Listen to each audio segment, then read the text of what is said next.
Hello there, and our case study interview series here at Futuristic Academy, where we showcase real life examples of people who are walking the millennial path, people who are highly successful and achieved entrepreneurs who have created their own careers, living their deepest dreams and making an impact. Now, our goal is that with these conversations, and also our in-depth curriculum training inside Futuristic Academy, we can truly inspire you and also educate you so that you can too begin to create your own millennial career and taking it to the next level, doing exactly what you love, getting paid big bucks, and making a huge impact in society and the world. Now, my name is Diana Altiva.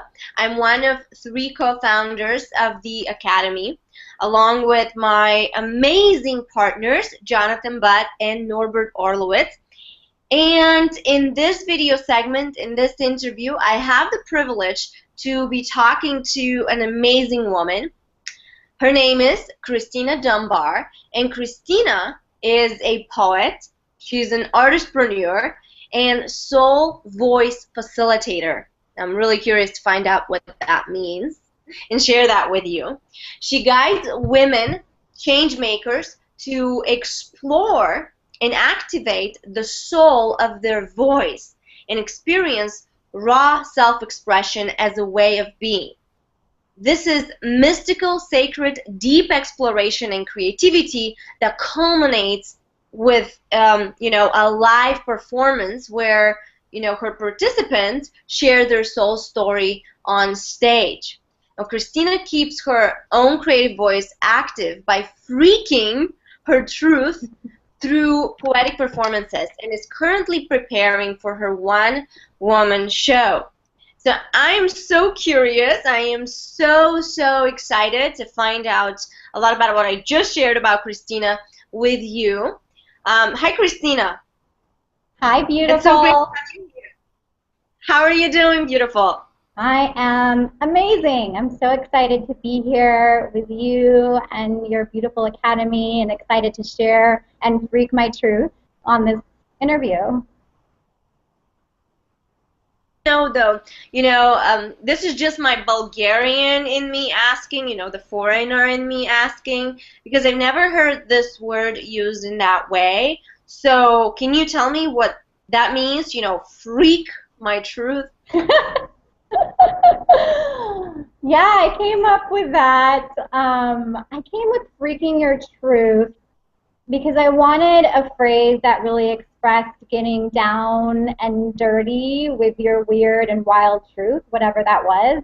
I am someone that, well, we'll get into my story, but I had a lot of fear around the things that I thought were strange or different about me, and really that kept me hidden for a very long time. And I learned through just being me, being all of me, being the sad me, being the serious me, being the silly me, being the wild and the weird me, that when I was freaking all of my truth, all of me, it was really such a healing place to express from. So that's a little bit about freaking your truth. It means be all of you, girlfriends.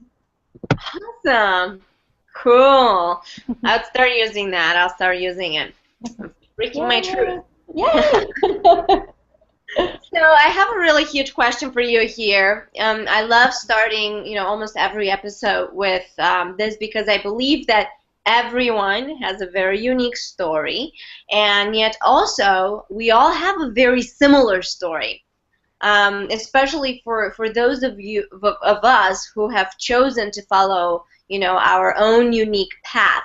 And so the purpose of what I want to ask you is to share with us right now is to help our viewers perhaps, relate to your story and find similarities and, also get a feeling that perhaps, there is hope that they can do it and they can have it too, and that this is all possible. It's all achievable for them as well. So I would love for you to share your story with us. Take us back to the beginning and to where you are right now? How did you get here? And I want to know, you know, is what you're doing right now, is this your very first career, or did you do something prior to that, um, than what you're doing right now? And maybe you followed a more conventional path for a period. So, just take us, through your journey and your story. Were you always an entrepreneur? And was there any defining moment, if you weren't, that you realized you wanted to become one, and and what was that for you? Love this. So excited to share that. And I love the storytelling. They say that the personal is universal. And so I'm going to get personal because I believe that even though our stories, like you said, are different, there is similarities that I'm sure people will find listening to my story. So my story is I grew up very curious about life and really wanted to know more about following a life of bliss, as Joseph Campbell used to say. My dad was a big Joseph Campbell, fan, and we talked a lot about what this means to live a meaningful life. And so that was always part of my curiosity. However, I was also very much what I call a good girl. The archetype of the good girl. I was a people pleaser. I was a perfectionist. I was always afraid that I wasn't quite good enough, which is very common for good girls. And so even though I wanted to really experience life, I had a lot of fear around being my crazy, silly, different self. Very shy as well, very much an observer of life. And things really shifted for me when I left Seattle, Washington to move to Hollywood. Um, and really wanted to pursue something creative, wanted to perform, even though I was afraid of the stage, afraid of my voice. I felt this calling to really express and be super creative and really kind of channel all of these inner parts of myself that I felt I had, but was really afraid of showing. And so I slowly started to kind of explore the creative side and loved it. However, wasn't making any money and was working all the time and really didn't know how to survive on my own.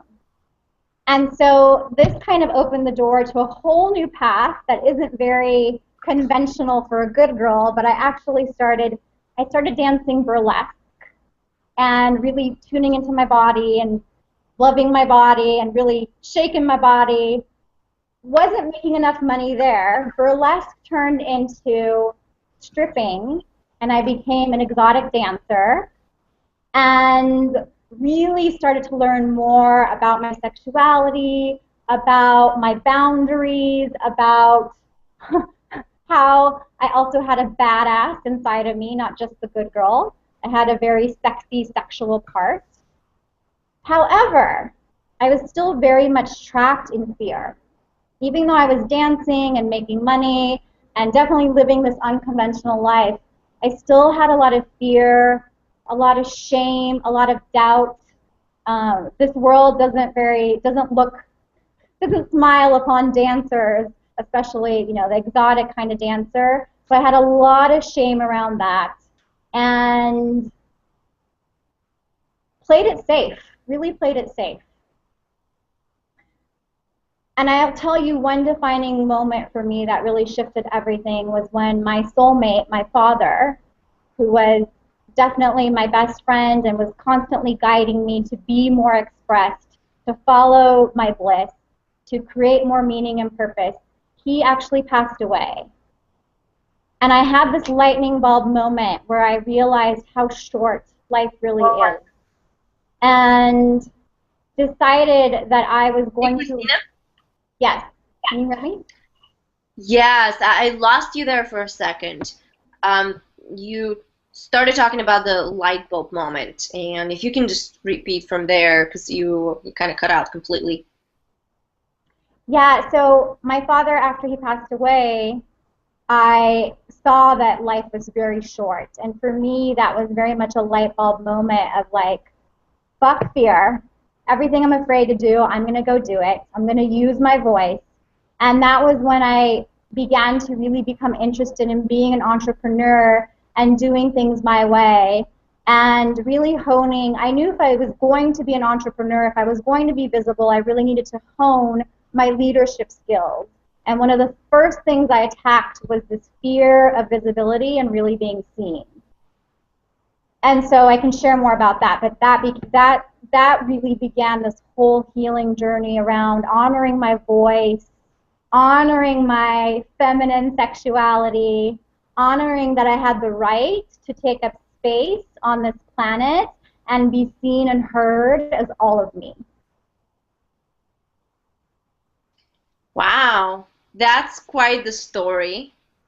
And I totally congratulate you for, saying fuck fear and going for it. And, as you're sharing, what was going through my mind was, oh my goodness. I almost have a feeling that I come across people and I interview people like you, and every time I do, when you share, when you or someone else who I've interviewed shares their story or where they come from, there's always something that it's like, wow, this is kind of what I went through. Mm. And it's really interesting for me to find out more about um, you know, we can explore the entrepreneurial, how you went into kind of learning leadership skills and gaining the courage to be more visible and being seen. But I also want to explore how, first of all, you got the courage to share the story with us, because it requires a lot of courage to be able to be so vulnerable and so open, especially because, yes, society isn't, it kind of frowns upon sometimes um, careers like yours. And I am specifically asking because there are things that I have not shared with my audience and our tribe here that I have had a fear of sharing, of my path initially before I, became an online marketing um, trainer and entrepreneur and started going that route. Before I came to America, and how I actually came here and what I used to do before then. And so I have a real big interest in finding out about that, because for me, I've always thought, one day I'll just write a book. One day there's got to be probably a movie about my story. And so I want to find out, about that courage, because it's always kind of hard for me.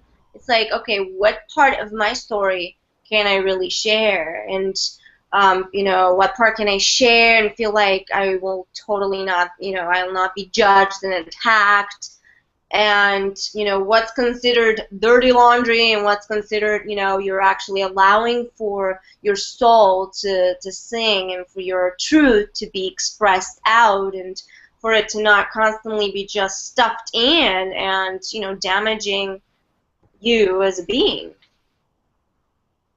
Yes, yes, so juicy. Well, I'll tell you this. I was deathly afraid of speaking my truth. I mean, being really okay, so I say I'm a good girl, but like I said, I'm also very much, I have this badass, I have this artist, I have this wise woman inside of me. But growing up, I very much resonated or got to know more of my good girl side, the side that was a people pleaser, that did not want to be judged, that did not want conflict, that wanted everyone to like me. I didn't want to, ruffle any feathers. So that was really where I came from. And I also felt like, it sounds kind of silly, but I felt like I would be killed for speaking my truth. Like literally, that's how much fear I had in my body. And that's how much shame I had around not only my dancing, I just felt like I was somehow wrong. You know, Mhm. shame is really the feeling that something is wrong with you. So I just felt like I was inherently wrong as a person. I was a little bit strange, a little bit off, a little bit shy. So that really kept me so distant from freaking my truth, from being all of me, from sharing my story about being a dancer. And I had to do a lot of inner work around what my soul felt called to share versus what someone else thought of me. So it's a very different place to come from when you're thinking, well, what will they think of me or will they judge me versus does my soul feel called to share this story? What do I need to do to heal? What do I need to express? And because I had so much resistance around my story, so much fear, so much judgment, so much shame, I knew there was a lot of power there, and it was something that I needed to explore. You know, Joseph Campbell says, turn your demons into gods, right? So look at the places that feel like they're heavy, like there's a demon inside of you. And I definitely felt that around myself, my body, my voice, my strange ways, my the fact that I was dancing, all of these things felt very much like a big ugly demon, and I really wanted to heal that. I really wanted to face that. And being an artist, I also very much knew that going into the places that are shadow and full of pain and bringing those places to the light was a beautiful process of creativity and healing and alchemy that I could use not only to heal myself, but now in turn also helping other women speak their truth and share from their soul. But it was Mhm. scary. It was super scary. And it started off, I mean, I can share some of the baby steps I took if that's something you're interested, or if you have another question, let me know. I would love to know the baby steps, but what I want to do is actually keep these for our the second part of the interview. Yeah. Inside Futuristic Academy, I want to go more in depth into this, into the steps you took and what exactly others can do to start. First of all, even finding out, where is the darkness and where is the shame and where is the wounds that need to be healed and how what needs to be expressed out to be released. But I want you to, if you can share with us then how your journey continued.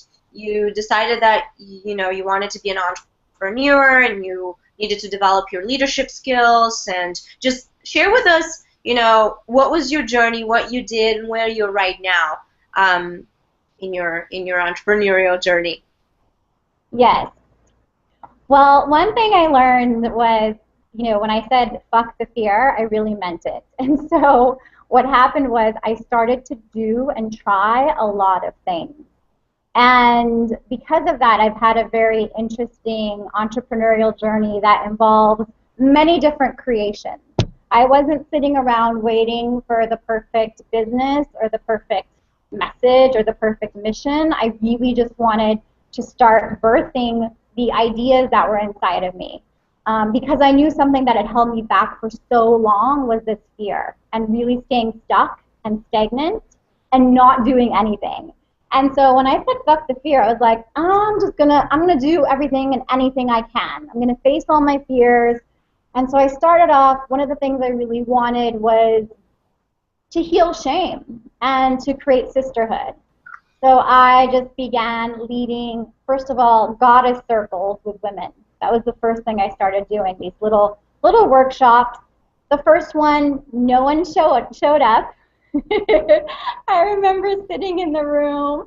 I had marketed and shared, and I had women that said they were coming, but at 30 minutes in, waiting in this workshop space, no one came.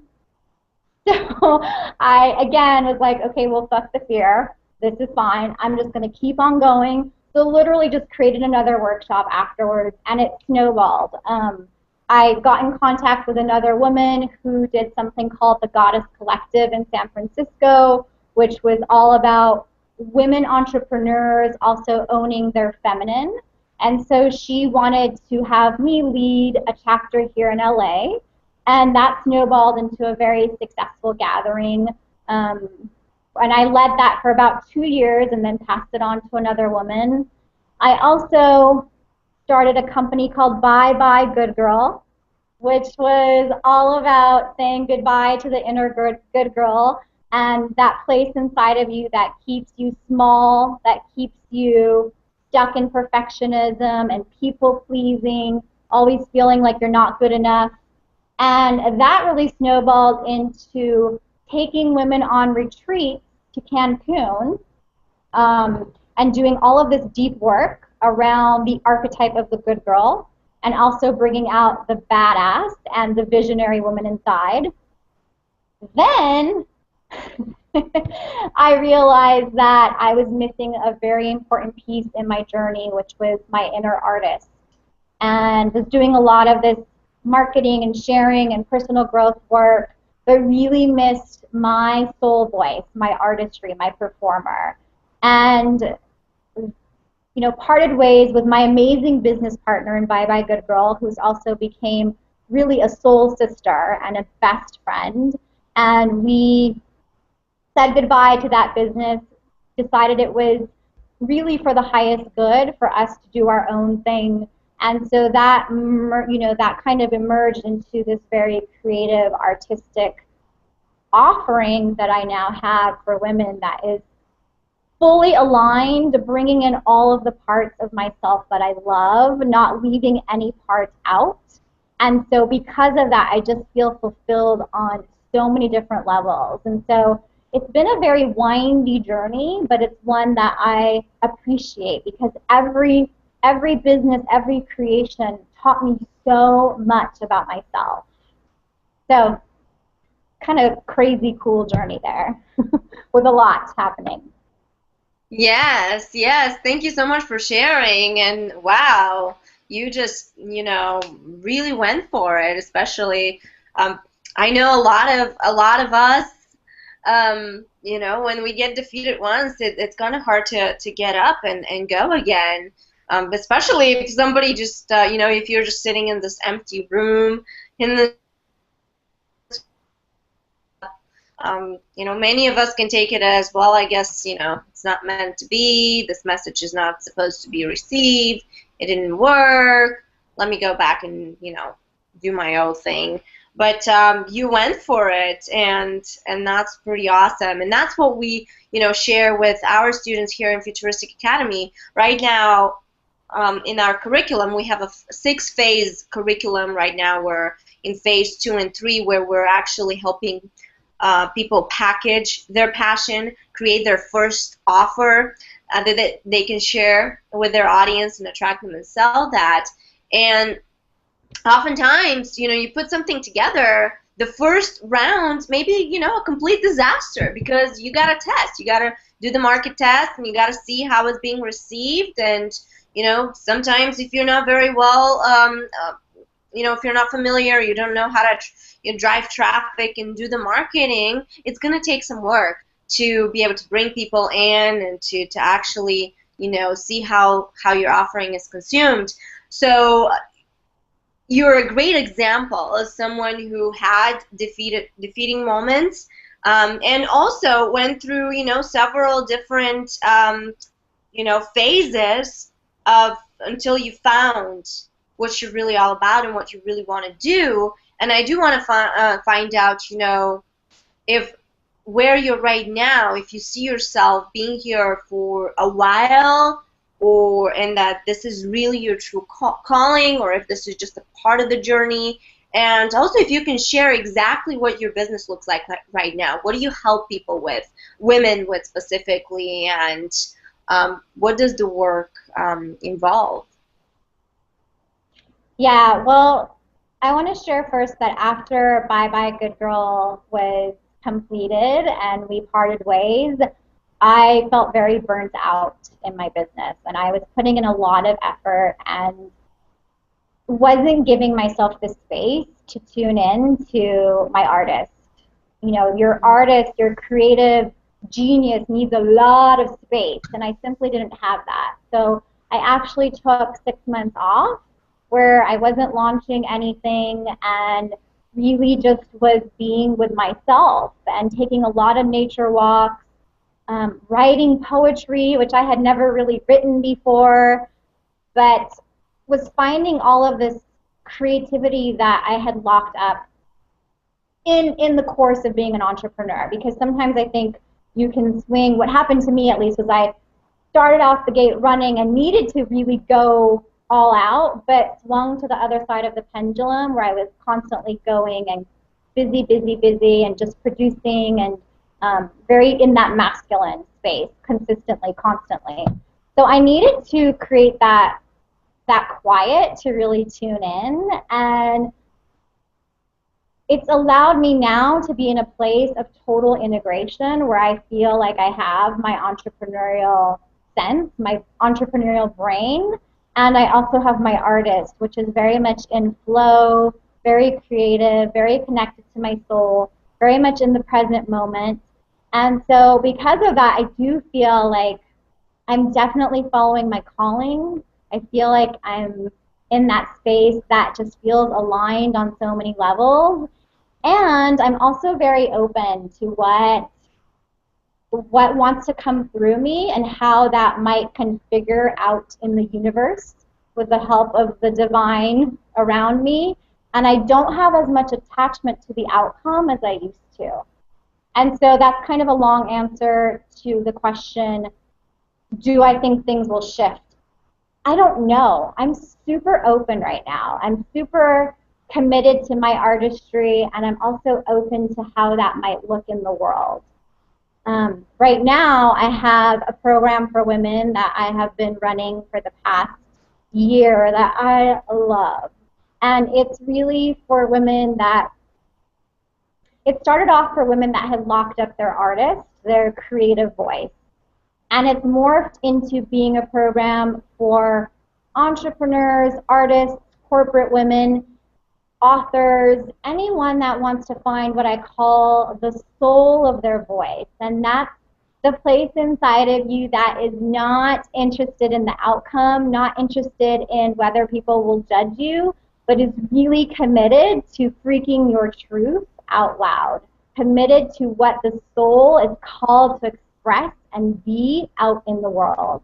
And so that's what I'm holding space for. And women find we do a lot of deep inner work around what the soul voice looks like, because there's so much fear for women around really sharing their truth.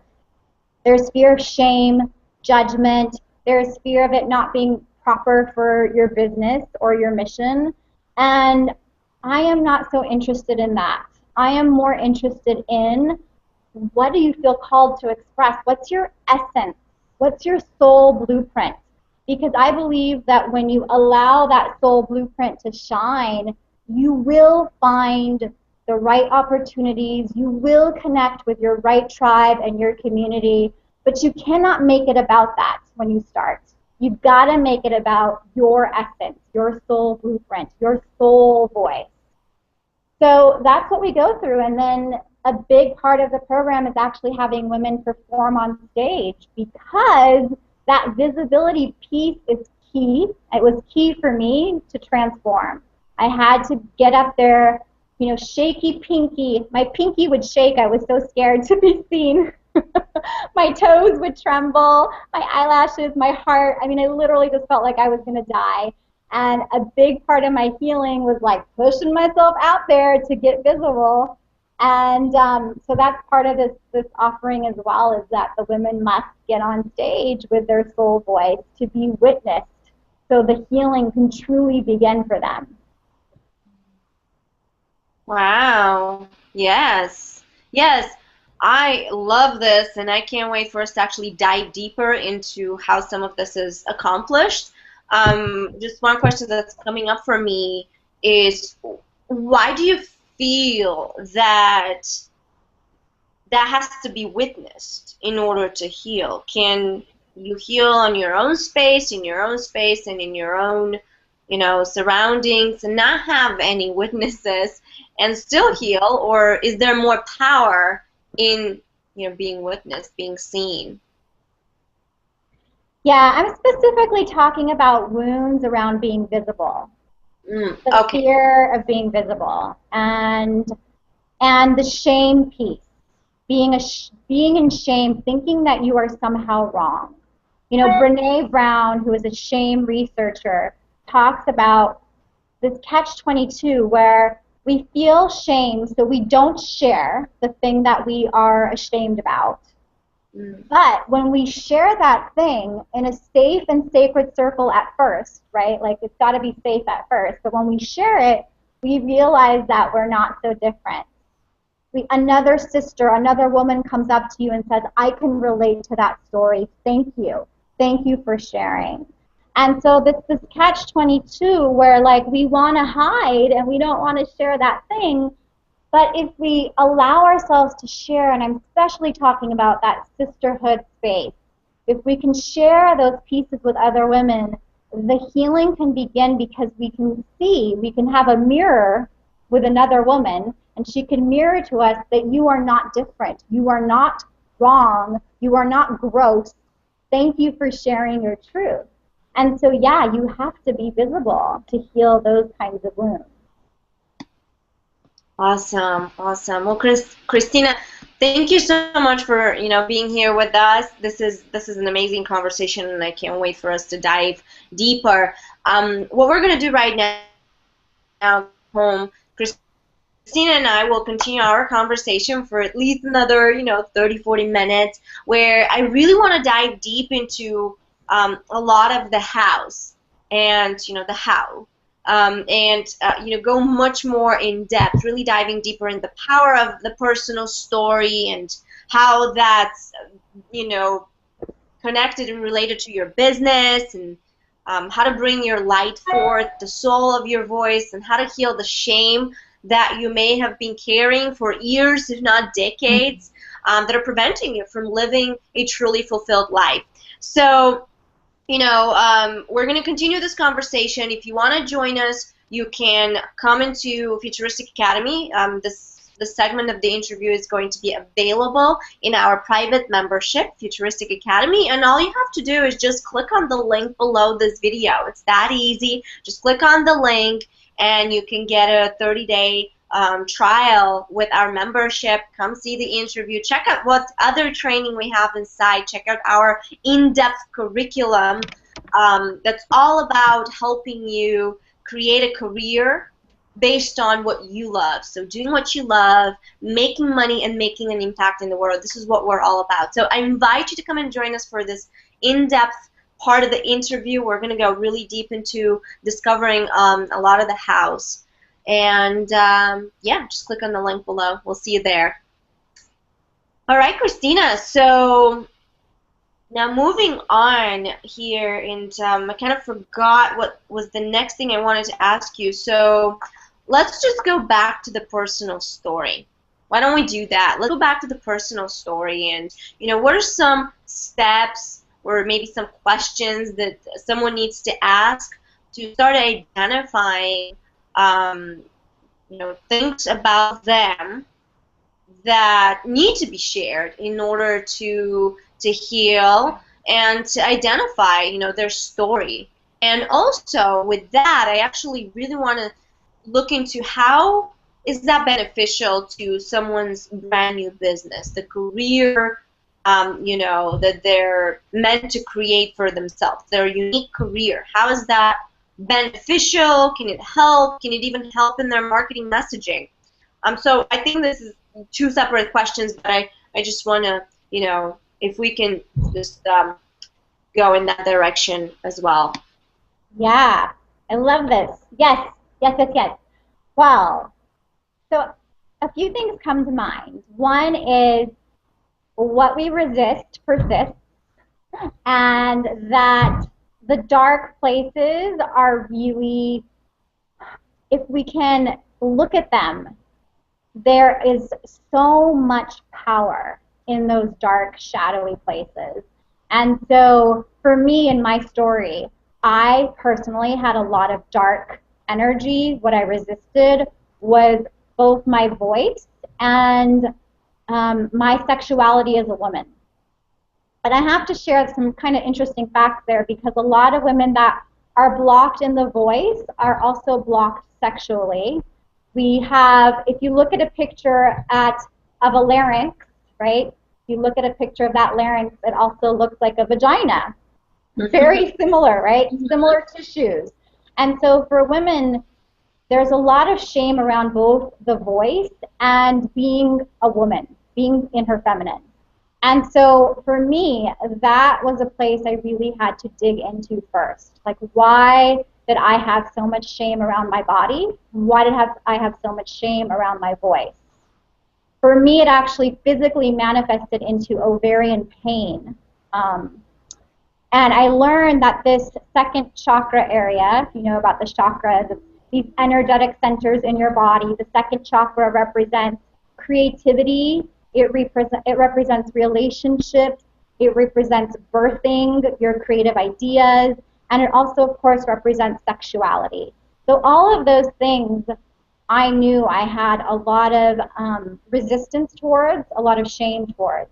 And so I began to look into the shadow stuff. Why was I feeling so much shame? And for me, a key step was taking my power back and really, this might sound silly, but I had to forgive myself. I had kept myself prisoner for my personal story. I had kept myself prisoner around being a dancer for a very long time. Had a lot of guilt around that and really gave my power away, was waiting for someone to forgive me, waiting for, I don't know, God, goddess, universe, my partner, my mother, was waiting for someone to give me permission to own my story, to own that I had done these things. And so I set up a very sacred ritual one day in my bedroom where I wrote myself a forgiveness letter. And you know, a ritual is sacred if you make it so. It's taking the ordinary and the mundane and making it special through your intention. And so I set the intention that I was going to fully forgive myself. And so I spent this day crying, shedding layers of guilt, writing this letter, and the ovarian pain that I had manifested for years went away after I did this very sacred ritual. Wow. And so that was a really important part of my healing step. It's something that I actually hold space for women that come into my programs to do, because I find that we as women, we are our harshest judges. We're afraid of sharing our story because we're afraid someone else is judging us, but it's truly our own judgment that that keeps us locked up. And so this step of truly forgiving yourself, truly honoring all of yourself is, I think, very crucial for many women that want to go on to share their messages with the world and be visible and be seen. You have to be okay with all of yourself in order to be visible, because not everybody's going to like you, and that's okay. Mm-hmm. Yeah. So you said sharing your message with the world, and I want to find out, you know, is how do you discover what part of your personal story can be a part of the message that you share? Does it even have to have anything in common? Or is it just a way to just heal so that you can, you know, open up and start really sharing your truth? Mm-hmm. Yeah, I mean, so the question is, what parts do you share? Do you decide to share?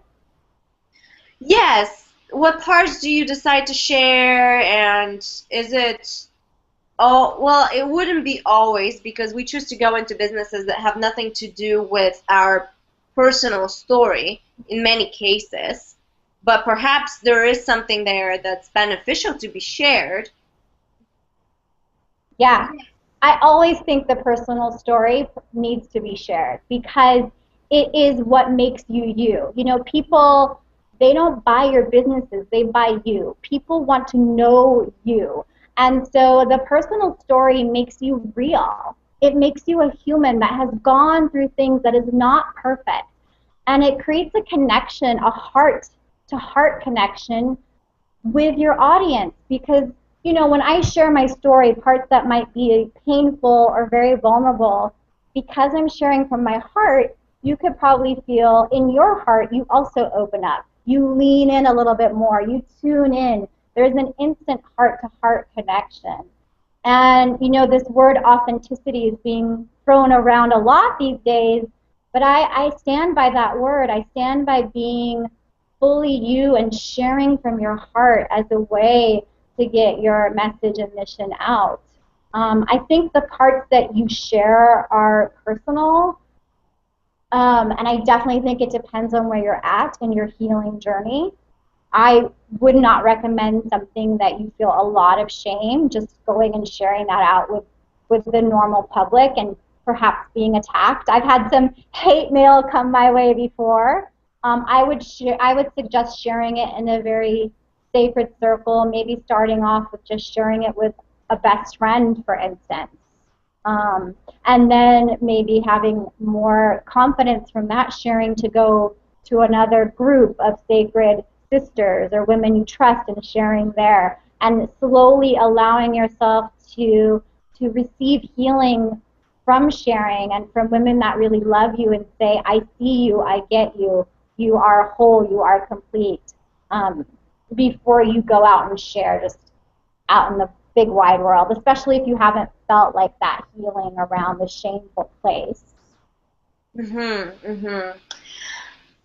A question is coming up, and I go to recently I just felt the need that I needed to have a circle of women that I can connect more intimately here. I moved to the Bay Area about a year and a half ago, but I've been very busy working, and I have friends, but I wanted something, a place that it's more of an intimate circle of women that's specifically focused on expanding, growing, healing spiritually. And so the circle that I go to is Women of Spirit. And the lady that's actually leading the group, she's been doing this type of work, facilitating and helping women grow, and actually in men as well. But this is a private women group for the last 45 years. She's 80-year-old. So it's really nice. It's really powerful, and I've gotten a lot out of the group because I've been able to share and feel that intimacy and feel like that I'm safe to share. But there's something that she kind of makes a point about, and that's to not get stuck in telling a story. I get your perspective on it. To not get stuck in the story, because sometimes we identify with the story and we just keep on reiterating the same story over and over and over again without really looking deeper into the cause of why something was a certain way, why something keeps on manifesting the same way in our life. And do you see a difference between the story you're saying and what I'm talking about here is being stuck in a story? Yeah, well, there's this saying that good artists will take you to the depths, will take you to the shadows, but they might stay there. Great artists, and especially artists that are healers, will take you to the shadow, but then bring you back to the light. They're going to take you through their heroine's journey, take you to the deep, dark spaces, but then come back with all of the gems and the gold and the wisdom that they learned.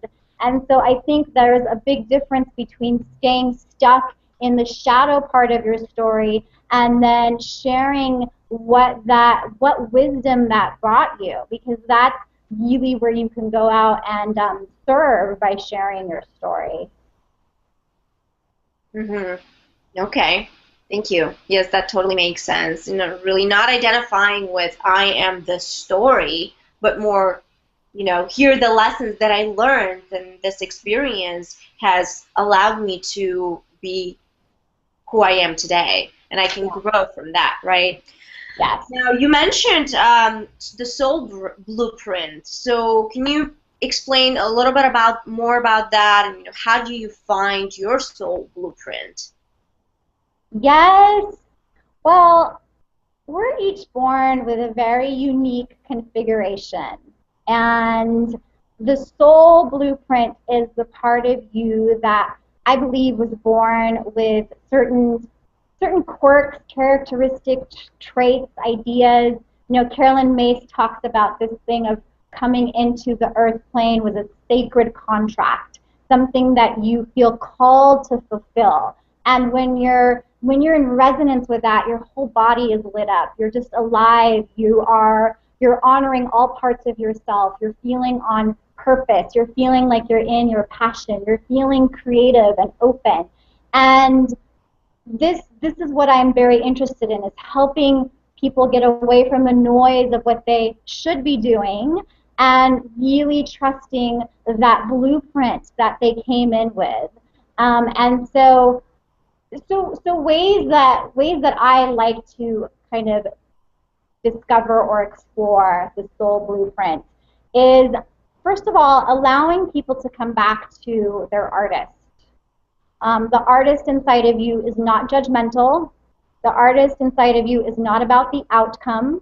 The artist is very much about being present with what is and feeling your way through life, like very much being connected to your intuition.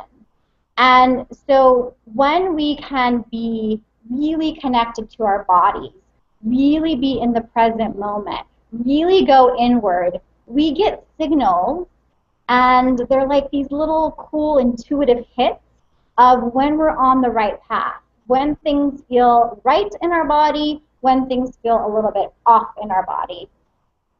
The more connected you can become, the more you tune in to being present in the moment, connected to your body, allowing emotion to flow, not shutting or resisting down emotion.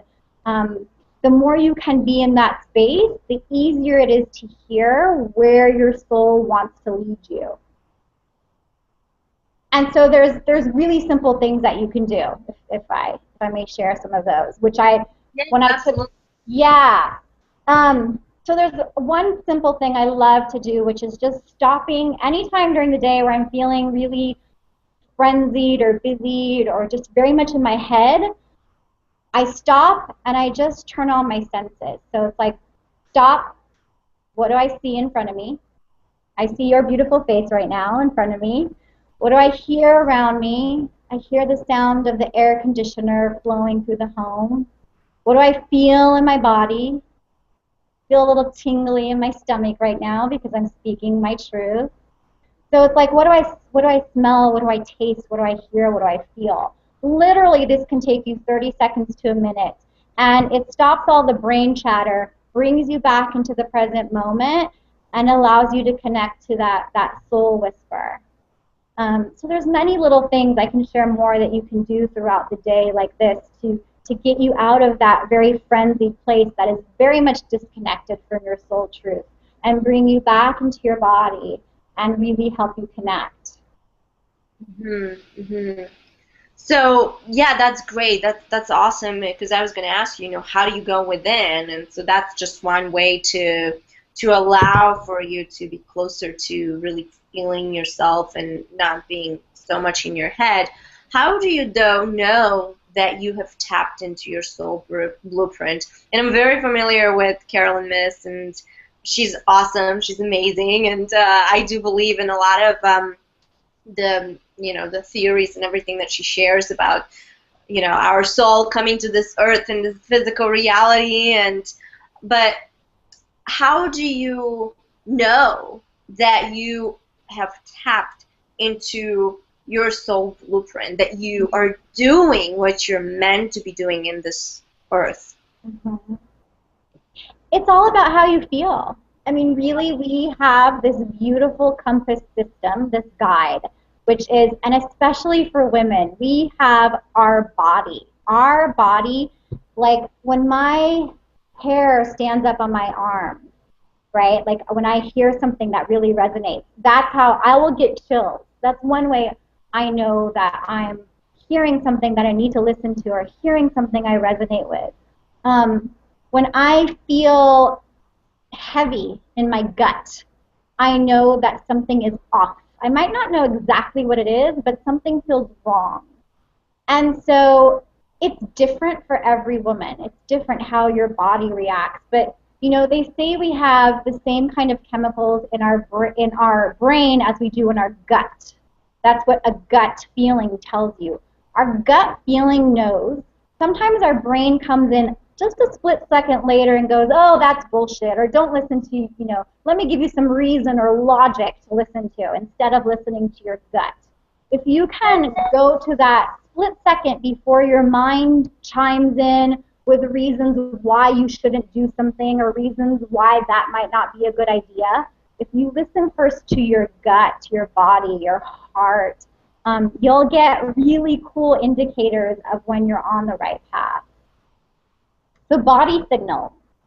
And to feel those body signals, you got to be out of your head, right? Because if you're constantly living from the head up, you cannot connect to this wonderful thing you got going on all in here that will give you these beautiful signals of when you're on the right path, when you're connected to your soul.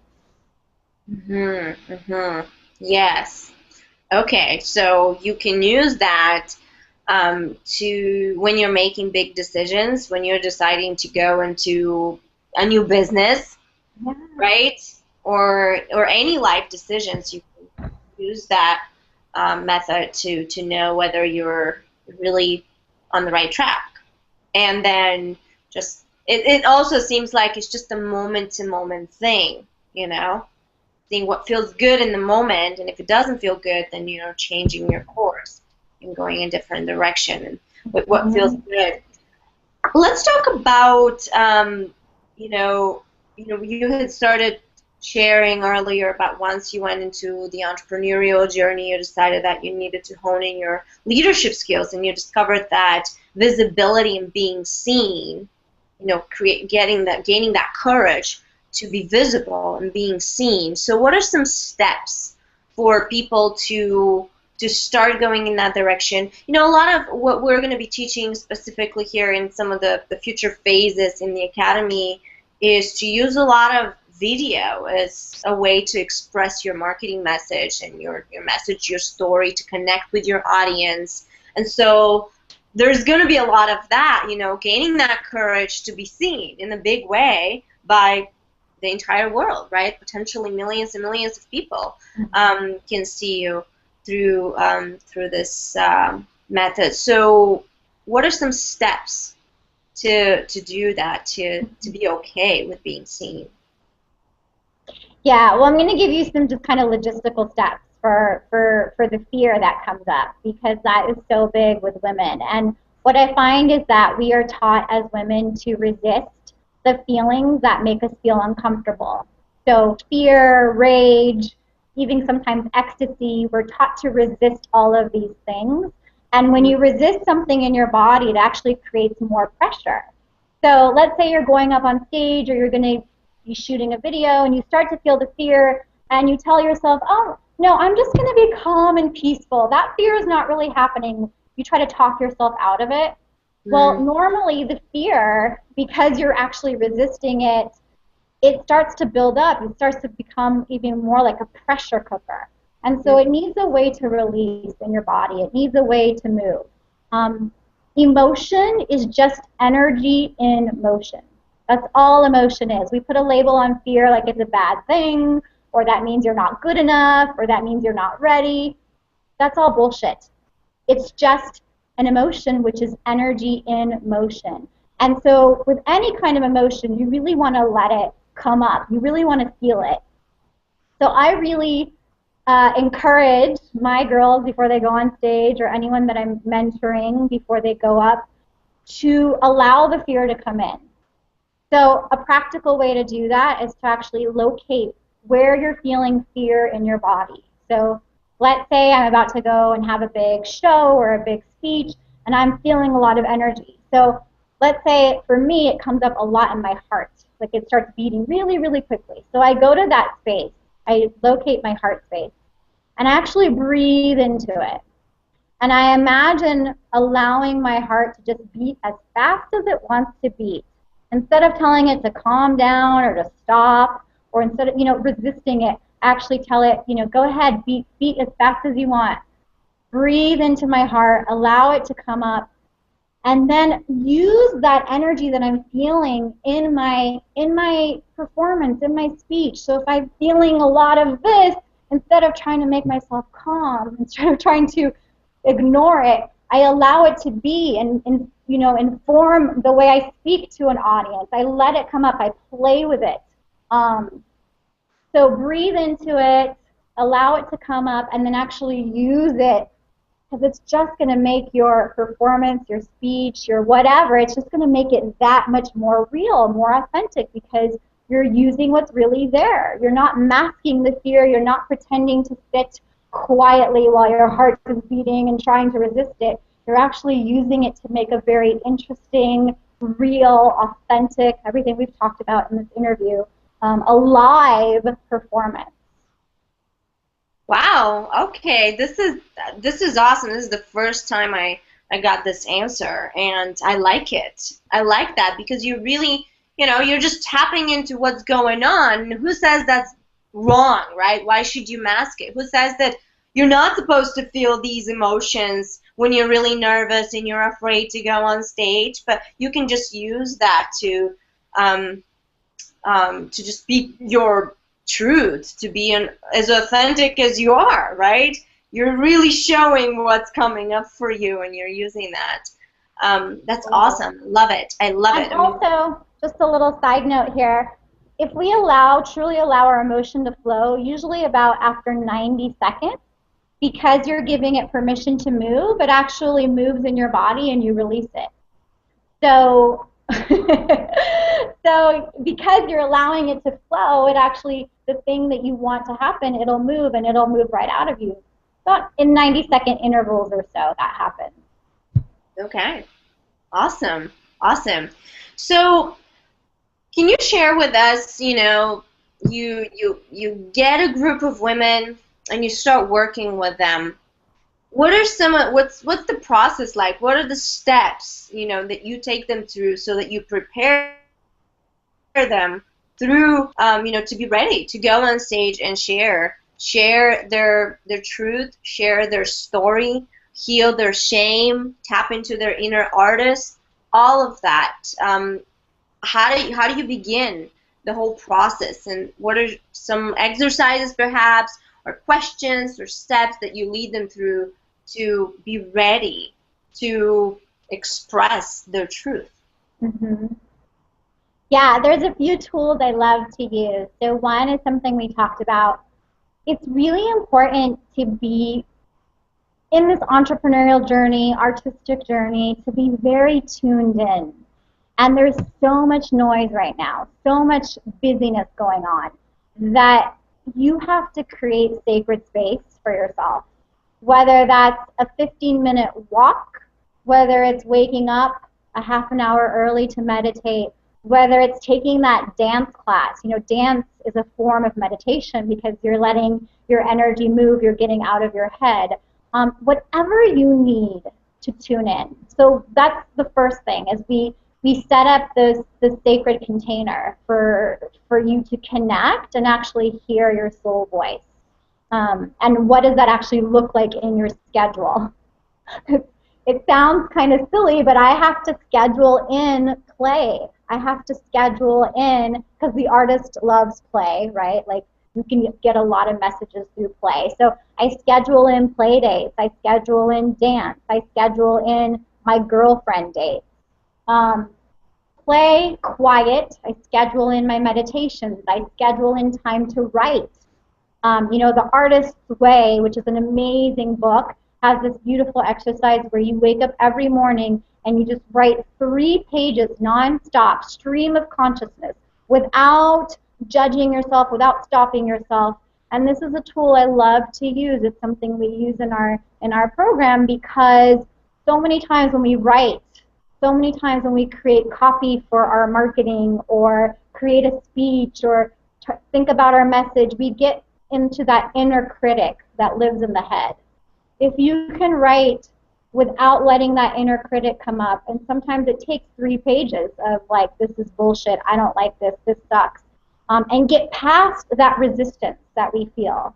Once you move past that resistance, you can hear the soul of your voice. You can hear your true message. So writing is another great tool that we use. So that's kind of the first step, is just getting women connected to that very inner place.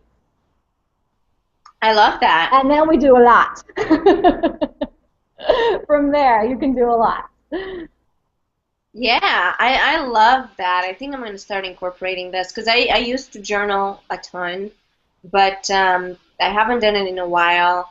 And just the other day, I was looking through my, journal and reading some dreams that I had written down, and I realized, wow, it's so interesting. There's so much interesting stuff in my dreams. But if I wake up and first thing in the morning as I'm writing stream consciousness from right straight away from my dreams, but then move into whatever messages there are to be expressed. So that's awesome. So what's next? So what's next is we do a lot of writing, and I have certain prompts or questions that I like to ask women. And so whoever's listening could write these down. But we use this for storytelling, for creating the personal story. But you can use this for any message you really want to share, whether it's your business message or creating copy. So I ask questions like, what do you feel called to share? What do you feel called to share? If no one rejected you, what would you say? If no one made fun of you, if no one rejected you, what would you say?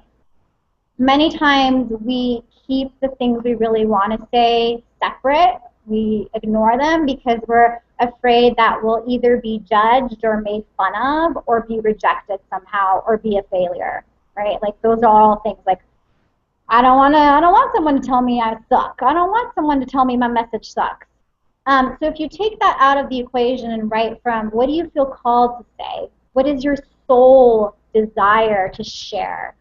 If no one rejected you, if you knew you could not fail, if you knew no one would make fun of you, what would you speak? What would you share? What would you express?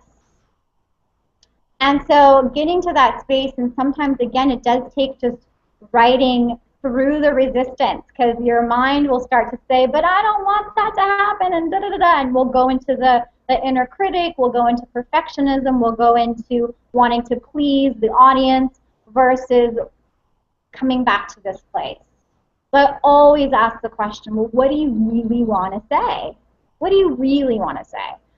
And coming back to the first step, when you have that space to be quiet, to be in solitude, I like to write personally in nature, because I get my very, very quiet, very tuned in when I'm surrounded by nature, and ask, what do I feel called to express? Things can begin to flow. So asking the right questions before you sit down to share, to write, to speak, asking yourself those questions. Okay. All right. That's very helpful. And in the academy, phase 1 specifically, we focus a lot on actually taking our students through a set of worksheets that are filled with so many questions to help them, figure out their core values, really what they're really all about, to discovering their unique value, their special sauce, what's their inner artist or their soul blueprint, like you call it, all about. And so, these questions, in addition to what we provide in the academy, for someone who is maybe brand new, just, realize how important that is, and how important, that these questions are actually a tool to help you get out the messages that need to come out of you. And that's going to be, I mean, you can have so many insights and revelations that you didn't even know were there that can lead you really toward living and totally walking that path that's following your soul blueprint, which can then be expressed in the career that you create for yourself, that can be expressed in the way you bring solutions to others, and you package all of that into a business that you can sell and make money out of, and just have a business, a career that's truly your own unique career. Yes. That's awesome. Now I want to find out, because I was on your blog, and I think the last article that I saw was about writing less. What was you were going to focus more on, but with that question, I also am leading into what's your business model exactly, or what is it like? Because I think you're more focused on the offline than online, and with it, I just want to show people that the case studies, the people like you that we showcase here, have very different ways of approaching their business, have very different ways of monetizing their unique career and business. So can you share with us what yours is? Yeah, I think mine's a hybrid of both. However, tuning into my soul voice and tuning out the noise, I am discovering that I really thrive in live settings, very much person to person. And the last blog that you read, I think, was titled Blog Less, Soul More. And so for me personally, this might not be right for someone else. For me, I wasn't jiving with this sort of unspoken rule that I needed to blog every week to stay connected to my audience. I was feeling like it was coming from a place of outcome and pleasing the audience versus really being in my truth. So I know whenever I'm focused on it's just about them, it's just about the audience, that I'm disconnected from what do I really want. The kind of the golden question. We've talked about this in this interview. What does my soul really want? And for me, it was blogging a little bit less so that I could create more. And giving myself that permission, now what's being birthed is I will be doing more videos. So I still will be connected online, giving myself permission to actually hear that by taking less time to blog was really big for me. But I very much use the community of LA to share my message. I do a lot of spoken word, poetry, and I've had quite a few women that are joining my program through seeing me perform, through seeing me in action, really walking the talk. So that's one way I call women in. I also have a lot of women, we do a live show at the end of the program, and so we have an audience where the women that perform invite their tribe or their community, and they're usually pretty aligned with me because, of course, the women that join my offers are aligned with me. And so it's nice to get these women in to see the show, to actually see this transformation, and that is one way that I can share that they can also participate. So yeah, I do a little bit of both. I'm hybrid, I think. Live and online. Nice. Sounds fun. I like the live aspect. I like connecting with people in a live setting. So that's awesome when you get to the point where you actually do that. And it's interesting because Shireen was the one that introduced us to you, and I'm so thankful for her for doing that. And she started her business by doing live events, doing seminars, and that's a really big courageous step for someone. But if you and everybody who's listening, if you're ready, to just be seen, totally seen, and be around people, you can there's so many ways you can get out there and start attracting an audience and start attracting or being a participant in groups where you can start sharing your message. And it's just a nice way to start getting business is offline as well. So can you tell us a little bit about your one-woman show? What's that all about? Yes. Yes. Oh my goodness. So I have been writing this for quite some time, and just to kind of add to what we were talking about being online, I think it's really important to energetically live your message and to use the online as a complement to that. I think for me, I got stuck behind the computer versus actually vibrating with my message. And so who knows, online I might bring that in even more as I actually go out and live my message. And the one woman show is a big part of me walking my talk. If I tell women to follow the soul of their voice and bear it all and be visible, then I really need to do the same and feel called to do the same. And so my one woman show is very much about this journey around finding peace with my sexuality and my voice.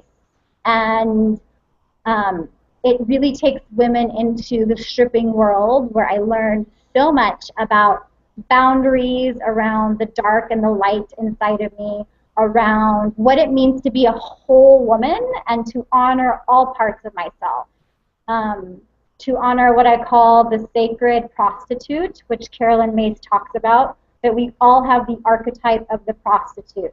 That is the piece of us that, if out of balance, will give a piece of ourselves away in return for security.